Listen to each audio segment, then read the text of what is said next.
If you're seeing LibreOffice error 539 in Calc, don't worry. This usually means there's unsupported inline array content, also known as BadArrayContent.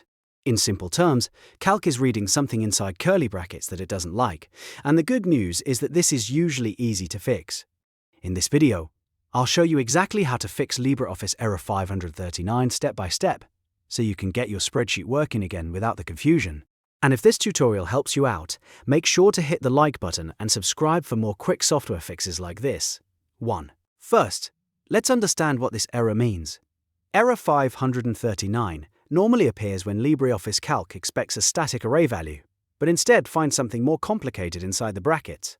This often happens when you accidentally put a calculation directly inside curly brackets, like 1 plus 2, instead of using a completed value.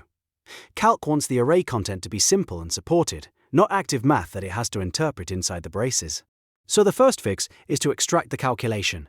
If you have something like 1 plus 2 written inside brackets, change it so the result is already calculated. For example, instead of trying to force the formula to read 1 plus 2, simply use 3.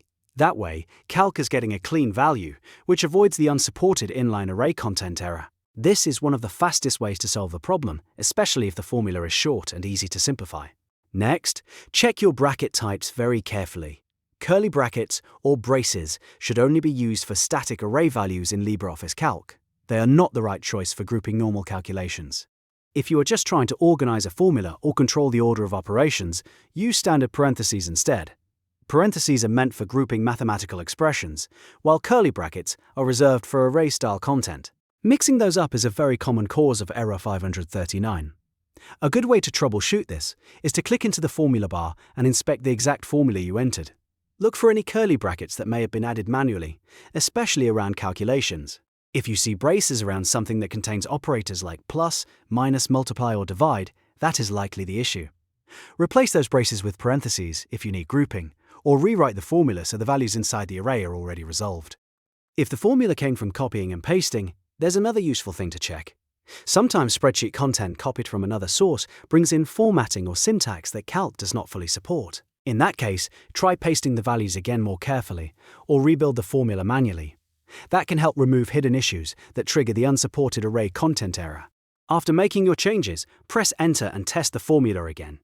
If the error is gone, then you know the problem was either the inline calculation or the incorrect use of brackets. If it still appears, go through the formula piece by piece and simplify it until only supported values remain inside any array notation. So, remember the two main fixes for LibreOffice error 539? First, move active calculations outside the brackets and use the final value instead. Second, make sure curly brackets are only used for static array values, while parentheses are used for normal grouping. That simple distinction solves this error in many cases. If this video helped you fix LibreOffice error 539, please give it a thumbs up and subscribe for more clear, practical spreadsheet tutorials. Thanks for watching, and I'll see you in the next one.